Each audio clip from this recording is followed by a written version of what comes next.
Welcome back to the deep dive.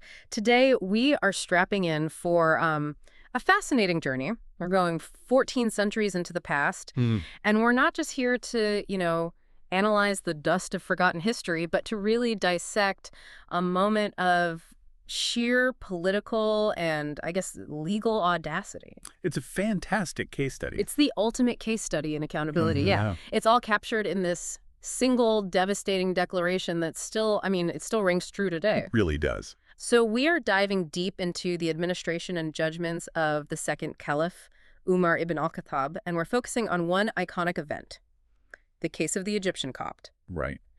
And the guiding light for this entire deep dive, the thing that everything orbits around, is this 6-word question that it shattered the illusion of elite immunity. It's arguably one of the most important rhetorical questions in all of legal history. Okay. The quote is, "Since when have you enslaved the people when their mothers gave birth to them free?" Wow, that line right there, It's not just rhetoric, is it? It feels like a legal and a moral indictment against the arrogance of power. It is. As you said, this is massive. What we're looking at is a foundational pillar of Islamic governance, which is known technically as Siyasa Sharia. Sharia. Which is, the political administration of the law. So this whole deep dive is about extracting these really high-level principles of jurisprudence from an event that was triggered by, something as simple as a horse race. It's incredible. Exactly. So our mission today is to go far beyond just the anecdote. We want to unpack everything. For sure. And we're using specific source material for this. We're looking at excerpts from research compiled by Mr. Zahir Ahmad Mir, focusing on the case of Caliph Umar and the Egyptian Copt. Okay. And this research, it draws very heavily on key historical texts. So we're talking about things like Tariq al-Tabari. Which is the famous comprehensive history, right? That's the one. And also Kitab al-Kharaj by Abu Yusuf, which is, it's essentially a foundational treatise on taxation and public finance in the caliphate. So the fact that this specific ruling, this story, is documented in books dedicated to law and state administration, that tells you everything. It tells you everything you need to know about its importance. This wasn't just a story passed down. It was a legal precedent. Okay, let's unpack this then. Let's get into the context, because I feel like we need to fully appreciate the power dynamics at play here. Absolutely. Because without understanding the sheer weight of the men involved, the caliph's judgment, it just loses all of its staggering impact. We're aiming to understand the context, the really surprising judgment, and the profound legal principles that arose from this decision. This remains a benchmark for human rights and constitutional accountability, even 1,400 years later. All right, so to truly appreciate the scale of this confrontation, we have to grasp the geopolitical stage.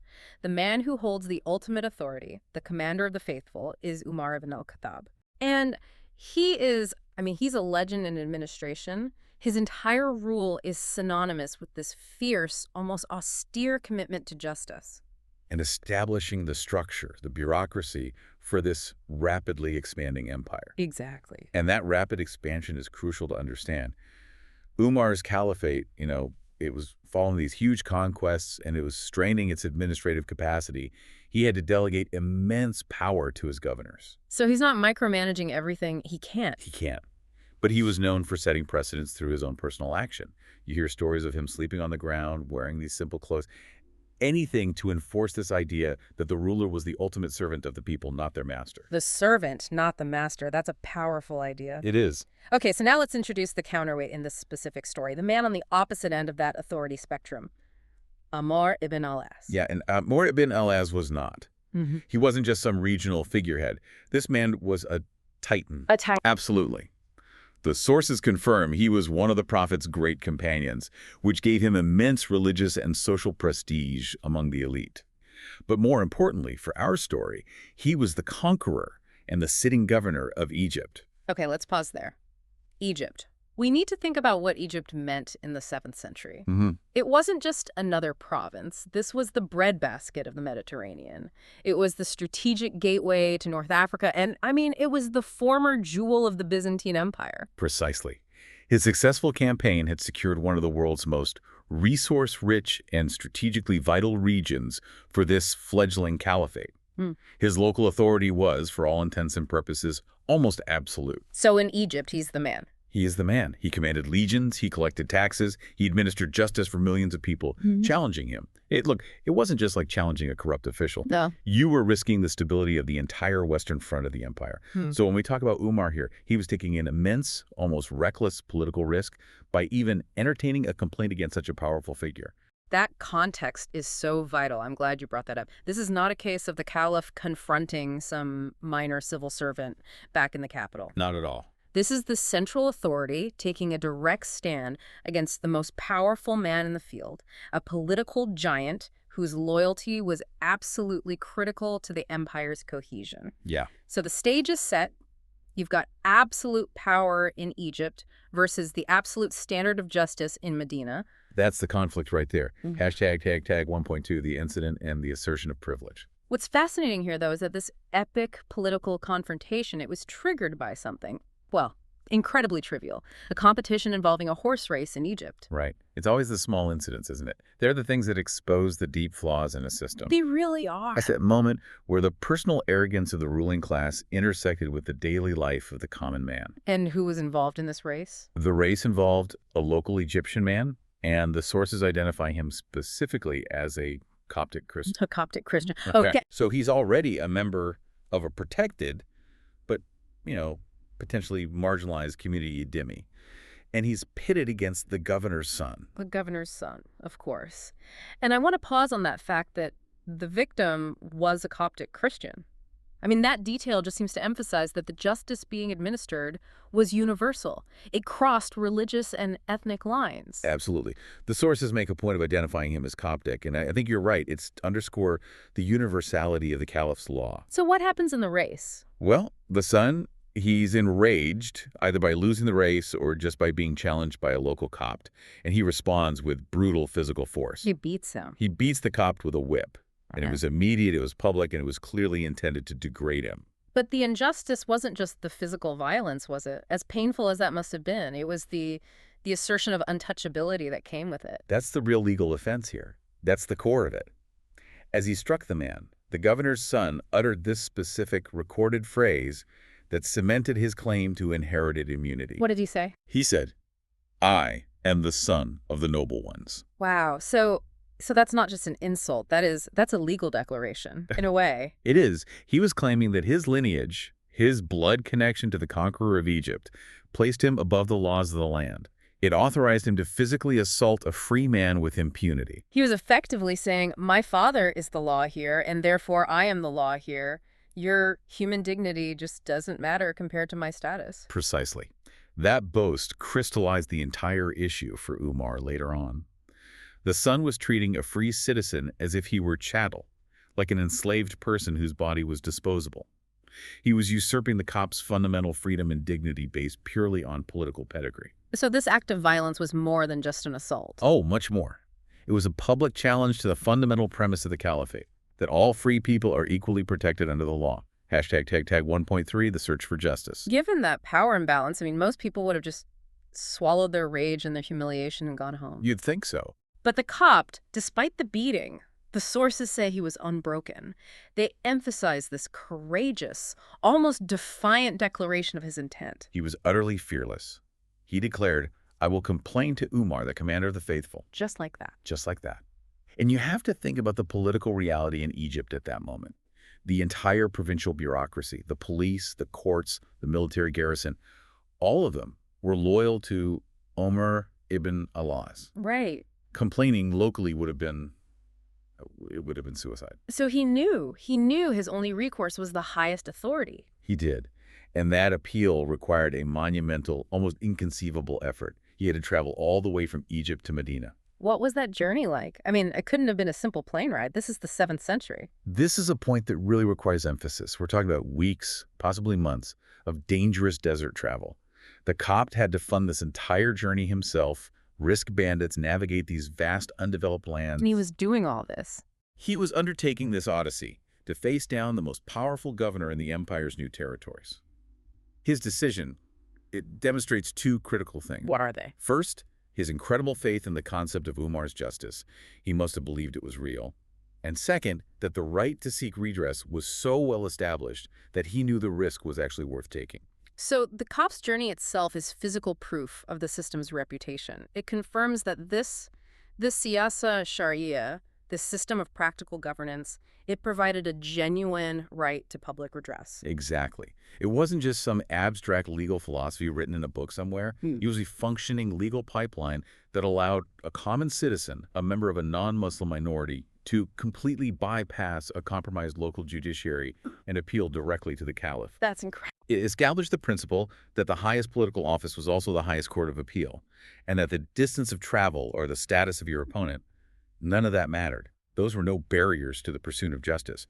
The very fact he arrived alive and was received by Umar is, in itself, the first major victory for accountability. Okay, so the Copt has made this incredible journey. He's arrived in Medina. He's presented his case to the Caliph. The Caliph hears the story. A common man beaten by the privileged son of the most powerful governor in the empire. What is Umar's immediate administrative response? Hashtag tag tag tag 2.1, the Caliph's immediate summons. Caliph Umar's reaction was, well, it was characteristically swift and uncompromising. No hesitation, no. None. He understood the need to act immediately to prevent the local power structure back in Egypt from destroying evidence or intimidating the Copt's family. So he immediately summoned both the governor, Amr ibn al-As, and his son to Medina. That summons alone must have sent shockwaves through the entire Caliphate's administration. We have to understand the profound political implications here. The implications were tectonic. I mean, think about the logistics, but more importantly, think about the message. Umar didn't just send an emissary to Egypt to conduct an inquiry. No, he could have done that. He could have. He ordered the de facto ruler of Egypt, a man whose influence and military capabilities rivaled the Caliph's own, to drop everything and report to the capital. And not as a respected companion, Right. but as a defendant whose son was charged with assault. It was a public, unequivocal demonstration of who held ultimate authority. And that authority was the law, as administered by the Caliph. Absolutely. The act signals to every governor in every province from Syria to Persia that their political success, their military might, their personal prestige, it means nothing when placed against the fundamental law of the caliphate. They're just agents. They are merely agents of the central authority, and that authority demands accountability. Umar was dismantling the concept of regional immunity in real time. If Amr ibn al-As could be summoned and put on trial, then no one was safe from investigation. That is a staggering commitment to justice over, say, political stability. It would have been politically smarter, as you suggested, to handle this privately, give the governor a harsh warning, behind closed doors. Why take that massive public risk? Because if he had handled it privately, the Copt's long, dangerous journey would have been in vain. True. And the reputation of the caliphate as the final fair arbiter would have been permanently damaged among the common people. Oh. Umar knew that true stability doesn't come from appeasing powerful governors. It comes from the loyalty and the trust of the masses, regardless of their background. So the public nature of the summons, it was the first layer of the judgment itself. Hashtag tag tag tag 2.2 justice before the assembly. So the governor and his son, they arrive in Medina. The caliph then chooses the venue for the judgment, and he ensures it will be witnessed by everyone. Yes, the setting was absolutely vital. The Caliph convened the entire proceeding before the assembly. This wasn't a closed-door meeting of the elite.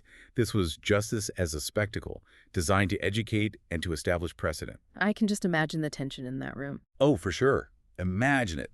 The travel-weary Copt, the proud, embarrassed governor, his arrogant son, and the Caliph in his simple robes facing them all. And now we get to the dramatic reversal of status. The source of the original humiliation, the whip, is about to change hands. This is where the Caliph moves from process to jurisprudence in action.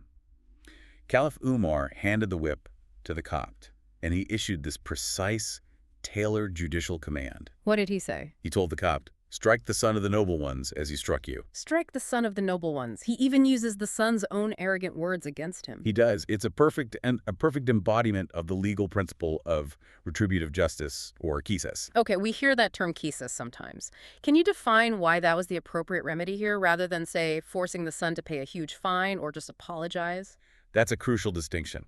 Qisas refers to the concept of retaliation in kind. An eye for an eye, essentially. The victim is entitled to inflict an injury equivalent to the one they suffered. So in this case, it was a physical assault. Right. And Umar chose qisas because it was immediate, it was proportional, and it was highly visible. A fine would have been meaningless to the governor's wealthy son. It would have allowed him to literally buy his way out of justice, which would have just confirmed the idea that money confers privilege. It would have defeated the whole purpose. It would have. By using the principle of Kisis and by forcing the Copt to be the one to administer it, Umar achieved two goals. First, he satisfied the victim's right to justice. But more importantly, he symbolically reversed the power dynamic entirely. Yeah. The son of the noble ones was now subjected to the power of the very man he tried to enslave. The sources confirm that the Copt obeyed and publicly struck the son, effectively stripping him of his perceived immunity right there in front of the entire assembly. So that whip exchange is the physical manifestation of the whole point, that the law supersedes social rank. The consequence was immediate and undeniable. Exactly, that justice was seen to be done. So, the physical debt was paid, the son was struck, justice, in that narrow sense, was delivered. But Caliph Umar did not conclude the matter there, did he? No, he didn't. He recognized the larger systemic failure that had allowed this incident to happen in the first place. He did. He turned his attention from the son, the aggressor, to the father, the governor. The man in charge. This transition is the philosophical core of the entire case. After the Kisis was administered, Umar looked past the perpetrator to the source of the political environment that had bred this arrogance, and he addressed Amr ibn al as directly. And this is the moment. This is when he delivered those immortal words that have been recorded and quoted for 14 centuries. He spoke the judgment that targeted not just the action, but the enabling condition of the action. He said, "Since when have you enslaved the people when their mothers gave birth to them free?" Let's really analyze the power of that verb he uses, enslaved. The son used a whip in anger. Why didn't Umar just say, "Since when have you beaten the people or oppressed the people?" That's the whole point. By equating the physical oppression of a free man by the political elite to an act of enslavement, Umar was issuing a profound legal decree that transcended simple battery. He's elevating the crime. He's saying that any act that deprives a free person of their inherent dignity and autonomy is tantamount to stripping them of their freedom entirely. So it's a statement on the definition of freedom itself. Freedom isn't just the absence of chains. It's the presence of dignity and legal protection against arbitrary violence. Especially state-sanctioned violence. Yeah. Yes, exactly. And the second part of the quote, "when their mothers gave birth to them free," roots this right in natural law, or in an Islamic context, in divine creation. It's an inherent right. It's an inherent right, pre-existing the state. Political authority, therefore, does not grant the right to rule. It confers the responsibility to protect that inherent freedom. The quote is essentially saying, "You, governor, derive your authority from me, and ultimately from God, but you're using that authority to allow your family to commit a moral crime against human creation itself." And the sources are clear. They confirm this exact phrasing. In Tariq al-Tabari and Kitab al-Kharaj. Yes, right. It's well documented. #TAF 3.2, distillation of core legal principles. It's just astounding that this one dramatic incident stemming from a simple horse race provided the foundation for such complex legal governance. So if we look at the judgment as codified law, what are the lasting principles that it established for the caliphate? There are three main governance pillars that were immediately established and reinforced by this one act. Okay. First, equality before law. You could call it al-musawa. This is non-negotiable. The sources emphasize that the caliphate's justice system treated the Coptic Christian citizen and the son of the Muslim governor identically. So status, religion, lineage. All irrelevant in the application of the law. This solidified the caliphate's claim to be a system governed by law, not by persons. And this principle must have had immense practical consequences, especially for newly conquered territories where the local population might have expected, a system of colonial privilege for the conquerors. Precisely. It immediately built trust and loyalty among the non-Muslim populations. They knew their rights were fiercely protected. Okay, so that's the first principle. What's the second? The second principle is the accountability of rulers, or musaba. This established for all time that the elite governors, military commanders, and their families are subject to the central legal authority. It's a check on power. It's a mechanism to prevent the decentralization of power into local tyrannies. It created a necessary legal dependency on the caliph for justice, overriding any personal power structures they might build. And the third principle, which we touched on earlier, it relates directly to the Copt's incredible journey to get there. That's the right to public redress, sometimes called mazalim. This decision validated the structural mechanism for citizens to bypass compromised local power and appeal to the highest authority. The caliph not only listened, but he acted, immediately and publicly. This mechanism of mausoleum, these complaints against officials, it became a central part of Islamic administration. It ensured the common man had a voice against the state. It did. But the effectiveness of this entire system depended entirely on the highest official, on Umar, being willing to sacrifice political convenience for the sake of integrity. Hashtag 3.3, the ratio decidendi. Beyond the specific legal mechanisms, the sources give us the underlying philosophical engine of the decision, the ratio decidendi. Yeah. What was the core reasoning that Caliph Umar used to justify this dramatic and politically sensitive intervention? The reasoning is crystal clear, and it's fundamentally anti-elitist. Power does not confer privilege. Justice belongs to the oppressed, not the powerful. And that statement directly confronts the son's boast, doesn't it? I am the son of the noble ones. It dismantles it entirely. The Caliph used this case to establish a constitutional boundary between the necessary authority of the state, the power to govern, and the personal immunity of those holding office. The power to rule Egypt, which Umar held, was a delegated responsibility. Not a divine right. Not a divine right. It was strictly subordinate to the moral and judicial law. Okay, but let's apply some critical scrutiny here. Yeah. Setting a precedent is one thing, but maintaining it across an empire that stretches from the Nile to Persia is another thing entirely. Wouldn't such strict adherence to punishing powerful governors lead to, I don't know, political instability or resentment among the elite? That is the critical question. And the tension between justice and political stability is immense. Umar was essentially gambling. Gambling on what? He was gambling that the moral authority derived from unwavering justice would create more political stability in the long run than any attempt to appease powerful governors in the short term. That's a huge bet. It is. By publicly humiliating Amir ibn al-As's family, he absolutely risked alienating the conqueror of Egypt. However, the long-term impact proved him right. The example became so powerful that it made future governors think twice. Yeah. They might resent the humiliation, but they recognized the absolute seriousness of the callous commitment to the rule of law. So it became a deterrent. It set a psychological deterrent against corruption and arrogance that lasted for generations.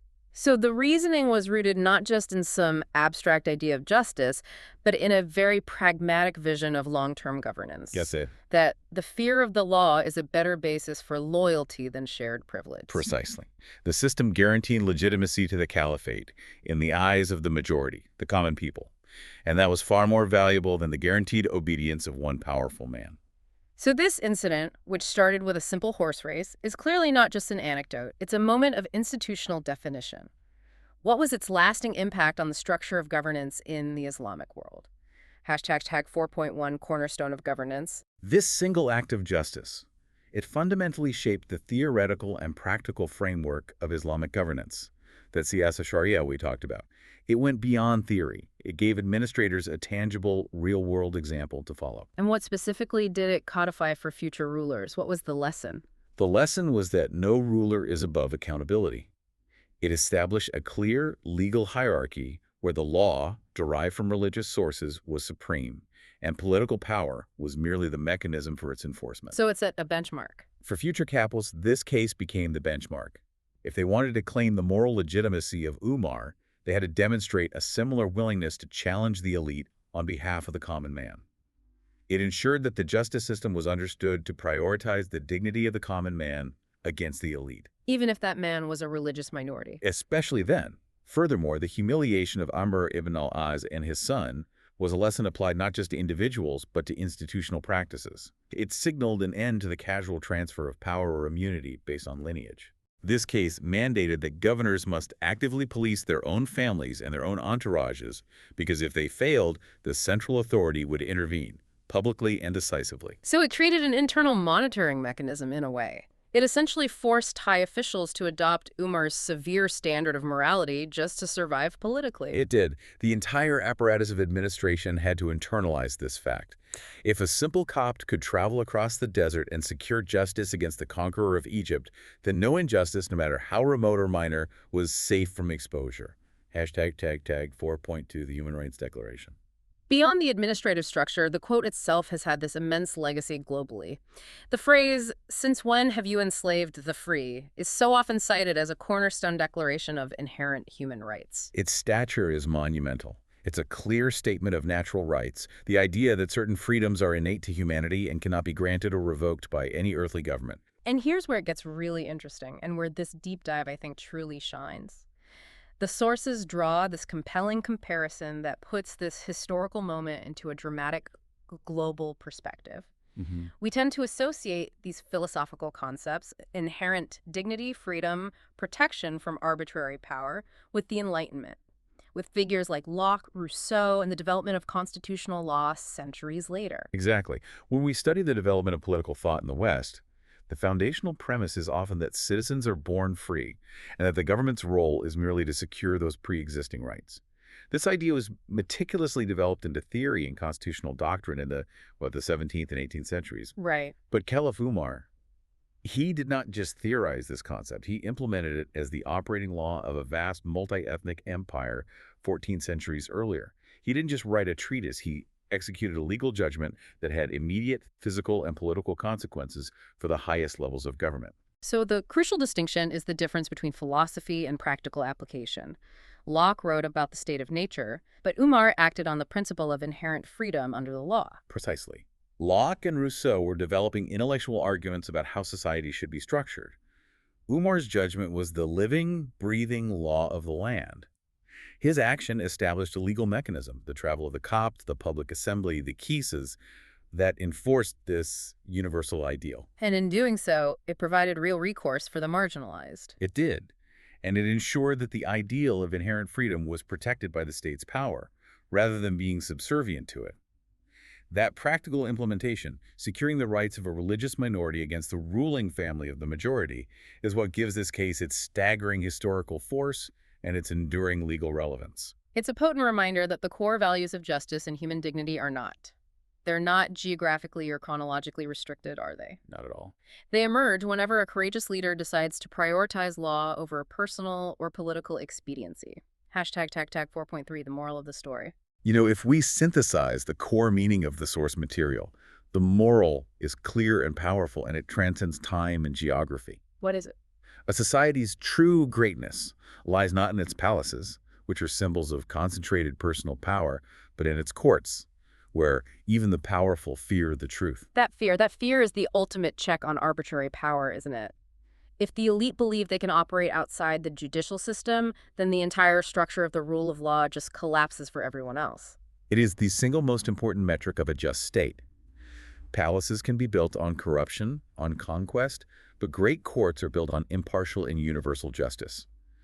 Umar deliberately chose to make the court, the place where justice was dispensed, the ultimate symbol of the caliphate's legitimacy. And that one moment did it. His commitment forced Amr ibn al, as the most celebrated conqueror, to stand defenseless before the judgment of a Coptic Christian. That moment defined the character of the state. Hashtag tag outro. Okay, let's bring this back to the present day and what you, the learner, can take away from this deep dive. We have analyzed the political risk involved in challenging a titan like Amr ibn al. We've explored the extreme efforts required of the common man, the Copt's journey. And we've distilled the core legal principles: absolute equality, radical accountability, and a practical right to redress. And let's just reiterate one final time the universality of justice here. The fact that the oppressed individual was a Coptic Christian confirmed that justice was applied universally, protecting the inherent God-given freedom of every human being born free, irrespective of their faith or their ethnicity. It was a system built on a shared definition of human dignity. We've seen that Caliph Umar's action was a conscious choice. He chose to prioritize legal integrity over political expediency, and in doing so, he set a 7th century constitutional benchmark against elitism. And it challenges us today to look at our own systems. Well, If such immediate, public, and high-stakes accountability was expected of the highest officials then, what structural systems and mechanisms today truly embody the spirit of the Caliph's decree? we have to ask ourselves, when we look at our own seats of power, do the courts still hold more moral authority than the palaces? Do the powerful truly fear the truth? Since when have you enslaved the people when their mothers gave birth to them free? It's a question that still demands an answer from every government that claims to be just. Thank you for joining us on this deep dive into history and accountability.